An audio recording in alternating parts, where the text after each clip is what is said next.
नमस्कार दोस्तों, market study YouTube channel पर मैं आप सभी लोगों का दिल से स्वागत करता हूं। दोस्तों, आज के इस वीडियो में हम बात करेंगे एक पेनी स्टॉक के बारे में जो कि केवल 17 रुपये के आसपास का है। फ्रेंड्स, कंपनी बहुत अच्छी है। कल इस कंपनी ने अपने क्वार्टर 4 के नतीजे पेश किए हैं और साथ ही डिविडेंड का ऐलान भी किया है। तो आज के इस वीडियो में हम इस कंपनी पर पूरी डिटेल में बात करने वाले हैं। आपको बिना स्किप के इस वीडियो को शुरू से एंड तक पूरा देखना है ताकि हर एक बात आपको अच्छे से समझ में आ सके। वीडियो पसंद आए तो वीडियो को लाइक कर देना, चैनल को सब्सक्राइब कर देना और बेल आइकन भी प्रेस कर देना ताकि आपसे कोई भी वीडियो मिस न हो। आइए शुरू करते हैं। तो सबसे पहले आप यहाँ पर देखिए 15 मई 2021, कहने का मतलब कल की बात हो रही है। आज 16 मई है, संडे का दिन है, लेकिन आज तो बाजार बंद है। तो कल 15 मई को 11:30 बजे से लेकर के लगभग 3 बजे तक इस कंपनी की बोर्ड मीटिंग हुई, जिसमें इस कंपनी ने मार्च 2021, कहने का मतलब अपने क्वार्टर 4 के नतीजे पेश किए हैं और साथ में ही यहाँ पर डिविडेंड का ऐलान भी किया गया है। ये जो 2 नंबर वाला पॉइंट है इसको आप यहाँ पर ध्यान से देखिएगा। कंपनी ने यहाँ पर 36% का डिविडेंड दिया है, 36 पैसे का यहाँ पर डिविडेंड का ऐलान किया गया है। देखो, वीडियो के थंबनेल में ही मैंने डाल दिया था कि यह शेयर जो है मात्र 17 रुपए का है। तो एक तरह से यह पेनी स्टॉक हो गया। वैसे हम इसको पेनी स्टॉक भी नहीं बोल सकते क्योंकि अभी कुछ समय पहले यहाँ पर शेयर स्प्लिट हुआ था, जिसकी वजह से यह शेयर प्राइस जो आपको यहाँ पर कम दिखाई दे रहा है। तो मैं तो यहाँ पर केवल शेयर प्राइस के हिसाब से ही यहाँ पर इसको पेनी स्टॉक बोल रहा हूँ। बाकी कंपनी बहुत अच्छी है। तो यह पेनी स्टॉक जो है उसने यहाँ पर 36 पैसे का डिविडेंड दिया है। तो फ्रेंड्स, अगर आप रिसर्च करेंगे तो आपको पता लगेगा कि पेनी स्टॉक जो होते हैं वो बहुत कम डिविडेंड देते हैं। बाकी अगर आप देखेंगे तो पेनी स्टॉक आपको देखने को ही नहीं मिलेंगे जो कि अपने शेयर होल्डर्स को डिविडेंड देते हो। बाकी यह कंपनी जो है अपने इन्वेस्टर्स को लगातार पिछले कुछ सालों से यहाँ पर डिविडेंड बांट रही है। तो यहाँ पर 36% डिविडेंड का ऐलान जो है वो कंपनी के द्वारा किया गया है और यह डिविडेंड जो है वो शेयर होल्डर्स के अकाउंट में कंपनी की एनुअल जनरल मीटिंग के 30 दिनों के बाद में यहाँ पर जमा कर दिया जाएगा। अब हम बात कर लेते हैं इस कंपनी के नतीजों पर कि इसने कैसे क्या नतीजे पेश किए हैं। तो यहाँ पर आप ध्यान से देखिएगा। देखो, मार्च 2021, कहने का मतलब कंपनी के फाइनेंशियल ईयर 2021 के इसके क्वार्टर 4 के नतीजों की डिटेल है जो कि कल के दिन आए हैं। मार्च 2020 कंपनी के फाइनेंशियल ईयर 2020 के इसके क्वार्टर 4 के नतीजों की डिटेल। तो हम आपस में इनको यहाँ पर कंपेयर करेंगे और देखेंगे कि कंपनी ने कैसे क्या नतीजे पेश किए हैं। ईयर ऑन ईयर बेसिस के आधार पर हम बात कर रहे हैं और इस कंपनी के जो नतीजे हैं वो कल आए थे सैटरडे वाले दिन। तो अभी इस कंपनी के नतीजों का इसके शेयर प्राइस पर हमें इंपैक्ट देखने को नहीं मिला है। सबसे पहले हम बात करते हैं कंपनी की नेट सेल्स की। देखो, इस कंपनी के सेल्स थी मार्च 20 वाले क्वार्टर में 991 करोड़ रुपए के आसपास की, जो कि अभी बढ़कर के आई है 1345 करोड़ रुपए की। तो ये ईयर ऑन ईयर बेसिस के आधार पर कंपनी की नेट सेल्स में 35.5% से भी ज्यादा का जंप देखने को मिल रहा है। तो नेट सेल्स में तो यहाँ पर बहुत ही तगड़ा उछाल दिखाई दे रहा है। बात करें कंपनी के ऑपरेटिंग प्रॉफिट की, तो यहाँ पर आप देखिए मार्च 20 वाले क्वार्टर में ऑपरेटिंग प्रॉफिट था लगभग 146 करोड़ रुपए के आसपास का, जो कि अभी बढ़कर के आया है 237 करोड़ का। तो ईयर ऑन ईयर बेसिस के आधार पर कंपनी के ऑपरेटिंग प्रॉफिट में भी लगभग 63% के आसपास का उछाल दिखाई दे रहा है। बात कर लेते हैं कंपनी के नेट प्रॉफिट पर। देखो, इस कंपनी ने प्रॉफिट कमाया था मार्च 20 वाले क्वार्टर में 40 करोड़ रुपए का। अभी आप देखेंगे तो कंपनी का प्रॉफिट निकल करके आया 76.5 करोड़ रुपए का। तो कंपनी के प्रॉफिट में ईयर ऑन ईयर बेसिस के आधार पर 90% से भी ज्यादा का जंप दिखाई दे रहा है। यहां पर आप ध्यान से देखिएगा। देखो, कंपनी का प्रॉफिट और बढ़कर के आता अगर कंपनी को एक्सेप्शनल आइटम से यह 30.5 करोड़ रुपए का लॉस नहीं हुआ होता। आप यहां पर देखिए, मार्च 20 वाले क्वार्टर में कंपनी को एक्सेप्शनल आइटम से कोई भी लॉस नहीं हुआ था, लेकिन मार्च 21 वाले क्वार्टर में इस कंपनी को यहां पर एक्सेप्शनल आइटम से यहां पर 30.5 करोड़ रुपए का लॉस हुआ है, जिसकी वजह से इस कंपनी का जो प्रॉफिट है यहां पर आपको कम दिखाई दे रहा है। अगर यह एक्सेप्शनल आइटम से लॉस नहीं हुआ होता तो कंपनी का प्रॉफिट और ज्यादा बढ़कर क्या था। फिर भी आप देखिए यहां पर कंपनी के प्रॉफिट में हमें ईयर ऑन ईयर बेसिस के आधार पर 90% से भी ज्यादा का जंप देखने को मिल रहा है। ऑपरेटिंग प्रॉफिट मार्जिन की बात कर लेते हैं। मार्जिन जो है 14.5% से बढ़कर के आए हैं लगभग 17% के। तो ईयर ऑन ईयर बेसिस के आधार पर लगभग 3% का उछाल दिखाई दे रहा है कंपनी के ऑपरेटिंग प्रॉफिट मार्जिन में। तो कंपनी ने बहुत ही शानदार क्वार्टर 4 के नतीजे पेश किए हैं और यहाँ पर अपने शेयर होल्डर्स को यहाँ पर डिविडेंड भी दिया है। तो यहाँ पर कंपनी ने जो नतीजे पेश किए हैं वो यहाँ पर ठीक ठाक लगे हैं, अच्छे यहाँ पर दिखाई दे रहे हैं, क्योंकि कंपनी की नेट सेल्स में उछाल दिखाई दे रहा है और कंपनी का प्रॉफिट भी बढ़ करके आया है। अब इस कंपनी ने पिछले 10 सालों में अपने इन्वेस्टर्स को जो रिटर्न निकाल करके दिए हैं उसकी डिटेल यहाँ पर मैं आपके सामने लगा रहा हूँ, ध्यान से आप देखिएगा। तो यहाँ पर आप देखिए पिछले 10 सालों में अपने इन्वेस्टर्स को इस कंपनी ने जो रिटर्न निकाल करके दिए हैं उसकी डिटेल आपके सामने है और आप यहाँ पर देखिए आपको सब कुछ यहाँ पर ग्रीन ग्रीन ही दिखाई देगा। केवल यहाँ पर आप देखिए वन डे में यहाँ पर इस कंपनी में कंपनी के शेयर में हमें 3.25% के आसपास की गिरावट देखने को मिली थी फ्राइडे वाले दिन। फिर आप यहाँ पर देखिए 1 वीक में यहाँ पर 11% के पॉजिटिव रिटर्न निकाल करके दिए हैं, 1 मंथ में 24% के रिटर्न निकाल करके दिए हैं, 3 मंथ में यहाँ पर 20% के रिटर्न निकाल करके दिए हैं, 6 मंथ में आप देखिए 127% के पॉजिटिव रिटर्न निकाल करके दिए हैं। ईयर टू डेट की बात कर लेते हैं फ्रेंड्स। ईयर टू डेट का मतलब हो गया 1 जनवरी 2021 से लेकर के अभी तक इस कंपनी ने अपने इन्वेस्टर्स को जो रिटर्न निकाल करके दिए हैं 71.5% के पॉजिटिव रिटर्न निकाल करके दिए हैं। 1 ईयर की अगर हम बात करें तो 257% के आसपास के पॉजिटिव रिटर्न दिखाई दे रहे हैं, 2 ईयर में 163% के पॉजिटिव रिटर्न, 3 ईयर में 178% के, 4 ईयर में 95% के पॉजिटिव रिटर्न दिखाई दे रहे हैं। 5 ईयर की अगर हम बात करें लगभग 230% के पॉजिटिव रिटर्न निकाल करके दिए हैं। और बात करें पिछले 10 सालों की तो यहाँ पर आप देखिए 1150% के आसपास के यहाँ पर पॉजिटिव रिटर्न निकाल करके दिए हैं पिछले 10 सालों में। तो बहुत ही अच्छी कंपनी है, पिछले 10 सालों से अपने इन्वेस्टर्स को केवल और केवल पॉजिटिव रिटर्न ही यह कंपनी निकाल करके दे रही है। अब हम बात कर लेते हैं इस कंपनी के वैल्यूएशन पर। तो कंपनी के वैल्यूएशन की डिटेल भी आपके सामने आ चुकी है, ध्यान से आप देखिएगा। देखो प्राइस टू अर्निंग रेशियो की अगर हम बात करें तो 32 का यहाँ पर इसका पी दिखाई दे रहा है, थोड़ा सा यहाँ पर ज़्यादा लग रहा है। बात कर लेते हैं price to book value ratio की 2.69 का है। और अगर हम बात करें EBIT की, earning before interest and tax है जो है 23.5% का। यहाँ पर EBITDA आप देखिए 13% के आसपास का है। और यहाँ पर ROCE return on capital employed जो है वो 7.5% का है। ROE रिटर्न ऑन इक्विटी है 6% का। तो अभी इस कंपनी का जो शेयर प्राइस है वो वेरी एक्सपेंसिव कैटेगरी के अंदर है।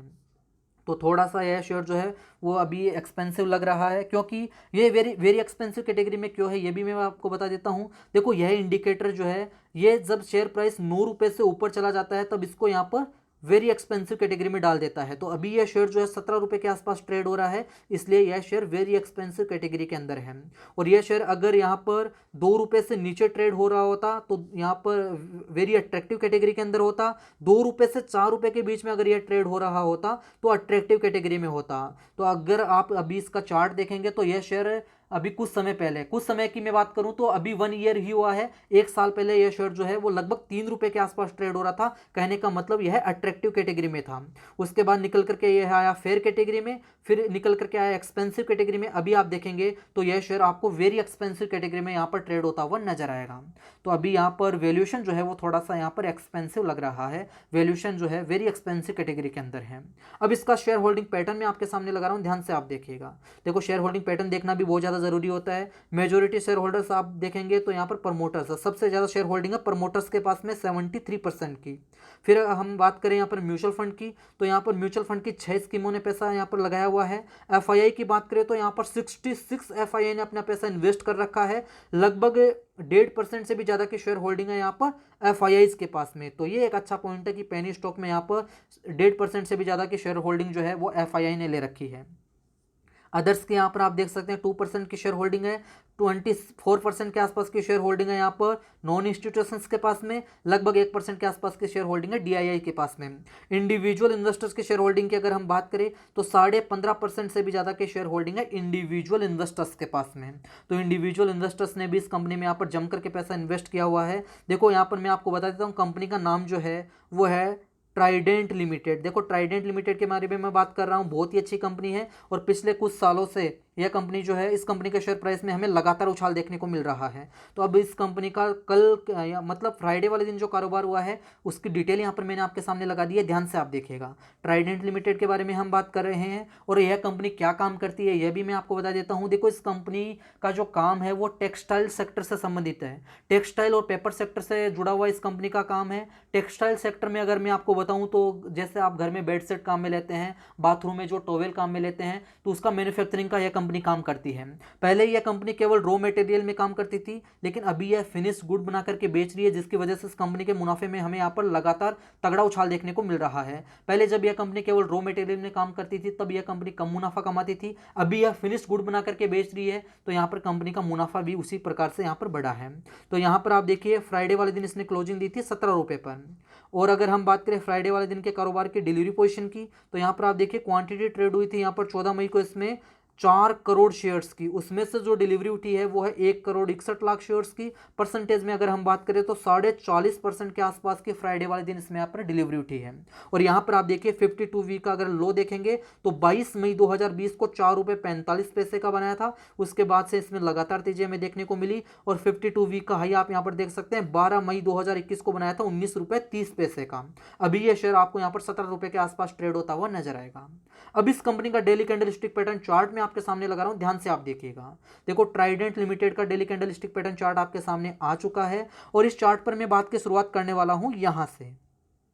ये यहां पर आपको जो कैंडल दिखाई दे रही है रेड वाली नीचे नीचे वाली, ये कैंडल है 24 मार्च 2020 के कारोबार की, जब लॉकडाउन लगा था, फर्स्ट लॉकडाउन लगा था उस टाइम की ये कैंडल है। और उस टाइम इसने लो बनाया था यहाँ पर 3 रुपये 5 पैसे का, केवल 3 रुपये पर यह एक शेयर मिल रहा था। उसके बाद से इसमें हमें लगातार तेजी देखने को मिली। यहाँ पर कुछ दिनों का कंसोलिडेशन दिखाई देगा, फिर तेजी बनी, फिर थोड़े दिनों का यहाँ पर आपको कंसोलिडेशन देखने को मिलेगा। धीरे धीरे इसमें तेजी बनती गई और यहाँ पर आकर के फिर से इसने एक हाई बनाया। फिर यहाँ पर अगर आप देखेंगे तो कुछ दिनों तक यह यहाँ पर कंसोलिडेशन फेज में रहा और फिर यहाँ से वापस इसमें तेजी बनी। ये आपको 4-5 कैंडल जो दिखाई दे रही है ये इसी महीने के कारोबार की कैंडल है और इस महीने में यहाँ पर इसने एक हाई बनाया है। तो इस कैंडल पर भी हम बात कर लेते हैं। ये यहाँ पर आप जो कैंडल देख पा रहे हैं ये कैंडल है 12 मई 2021 के कारोबार की और 12 मई 2021 को इसने हाई बना दिया था 19 रुपये 30 पैसे का। तो यहाँ पर आप देखिए 24 मार्च को यह शेयर केवल 3 रुपये पर था, फिर 3 रुपये से इसने दौड़ना स्टार्ट किया, लगातार इसमें हमें तेजी देखने को मिली और यहाँ पर 12 मई को इसने यहाँ पर 19 रुपये का हाई बना दिया। अब हम बात कर लेते हैं इस लास्ट वाली कैंडल पर। यह लास्ट वाली आपको जो कैंडल दिखाई दे रही है ये 14 मई 2021 के कारोबार की कैंडल है, फ्राइडे वाले दिन के कारोबार की कैंडल है। देखो 12 मई को इसमें कारोबार हुआ था, तब इसने हाई लगाया था यहाँ पर 19 रुपये का। 13 मई को बाजार बंद थे। 14 मई को इसमें जो कारोबार हुआ है उसकी हम बात कर लेते हैं। देखो 14 मई को इसने हाई बनाया था 18 रुपये 25 पैसे का, लो बना था 16 रुपये 65 पैसे का और क्लोजिंग दी थी अपने लो के आसपास से 16 रुपये 95 पैसे पर। तो अभी इसका जो करंट मार्केट प्राइस है वो यहाँ पर लगभग 17 रुपये के आसपास का है। तो यहाँ पर 17 रुपये के आसपास अभी इस कंपनी का शेयर ट्रेड हो रहा है। और इस कंपनी के जो Q4 के नतीजे हैं वो कल आए थे जब मार्केट बंद था, तो कंपनी ने बहुत ही शानदार Q4 के नतीजे पेश किए हैं। तो इसके Q4 के नतीजों का इम्पैक्ट जो है वो कल मंडे वाले दिन हमें इस शेयर पर आता हुआ देखने को मिलने वाला है और मुझे ऐसा लगता है कि इस कंपनी में हमें एक उछाल और देखने को मिल सकता है और इसका जो टारगेट हमें देखने को मिलेगा वो यहाँ पर लगभग 25 से 30 रुपये तक के देखने को मिल सकते हैं। शॉर्ट टर्म टारगेट यहाँ पर मैं आपको बता रहा हूँ। और अगर आप देखेंगे तो यह शेयर जो है अपने सभी एक्सपोनेंशियल मूविंग एवरेज, चाहे वो कम दूरी के हो चाहे ज़्यादा दूरी के हो, उन सभी से यहाँ पर ऊपर ही ट्रेड हो रहा है। यहाँ पर आप देखिए 9 डे एक्सपोनेंशियल मूविंग एवरेज जो है 16 का है, 20 डे एक्सपोनेंशियल मूविंग एवरेज 15 का है, 50 डे एक्सपोनेंशियल मूविंग एवरेज आप देख सकते हैं 100 एक्सपोनेंशियल मूविंग एवरेज 13 का और 200 एक्सपोनेंशियल मूविंग एवरेज बहुत ही नीचे रह गया, यहाँ पर 11.5 का है। तो अभी ये फ्राइडे वाले दिन इस कंपनी के शेयर ने क्लोजिंग जो दी है वो दी है 17 रुपये के आसपास की। कहने का मतलब जो भी कम दूरी और ज़्यादा दूरी के जो एक्सपोनेंशियल मूविंग एवरेज है उन सबसे ऊपर आकर के ही यहाँ पर इसने क्लोजिंग दी है। तो अब बात करते हैं आगे की स्ट्रेटेजी पर कि अब हमें इसमें आगे क्या स्ट्रेटेजी बनानी चाहिए। तो अगर आपके पास पहले से यह शेयर है तो मेरा मानना यही है कि अभी आपको इसको होल्ड ही रखना चाहिए। आप देख सकते हैं पिछले कुछ सालों से यहाँ पर अगर आप देखेंगे तो लगातार इसमें तेजी ही बनी हुई है और यह शेयर जो है पिछले एक साल में 3 रुपये से दौड़ करके यहाँ पर 19 रुपये पर पहुँच चुका है और अभी यहाँ पर कंपनी ने बहुत ही शानदार यहाँ पर नतीजे पेश किए हैं। कंपनी के कारोबार में भी यहाँ पर हमें अच्छी ग्रोथ देखने को मिल सकती है, जिसकी वजह से आने वाले समय में अभी यह शेयर जो है और उछाल हमें यहाँ पर दिखा सकता है। और अगर आप इसमें खरीदारी करने की सोच रहे हैं तो मेरा मानना यह है कि अभी इसमें बहुत ज़्यादा तेजी आ चुकी है। तो अगर आपको इसमें यहाँ पर गिरावट दिखाई दे तो गिरावट में अगर आप खरीदारी करेंगे तो ज़्यादा अच्छा रहेगा। बाकी अगर आप सोच रहे हैं कि क्या मैं इस शेयर में इन्वेस्ट करके करोड़पति बन पाऊंगा, तो फ्रेंड्स पॉसिबल बहुत कम, ऐसा बहुत कम चांस लगते हैं, क्योंकि अगर आप क्वालिटी स्टॉक में अगर इन्वेस्ट करेंगे तो बहुत जल्द आप करोड़पति बन पाएंगे। लेकिन अगर आप पेनी स्टॉक में पैसा डालते हैं तो उनमें बहुत कम चांस होता है कि यहाँ पर आप करोड़पति बन पाए। बाकी अगर आप इसे लॉन्ग टर्म के लिए होल्ड करेंगे तो लॉन्ग टर्म में यह शेयर जो है यहाँ पर अच्छे खासे रिटर्न निकाल करके दे सकता है। तो फ्रेंड्स ये एक छोटा सा वीडियो था ट्राइडेंट लिमिटेड के ऊपर। अगर मेरे द्वारा बनाई गई वीडियो और दी गई जानकारी आपको थोड़ी सी पसंद आई तो वीडियो को लाइक कीजिए, चैनल को सब्सक्राइब कीजिए और इस वीडियो को दोस्तों के साथ में भी शेयर कीजिए ताकि उनको भी इसका फायदा हो सके। दोस्तों इस वीडियो में इतने ही, मिलेंगे एक और नई वीडियो में एक और नई जानकारी के साथ, तब तक के लिए नमस्कार।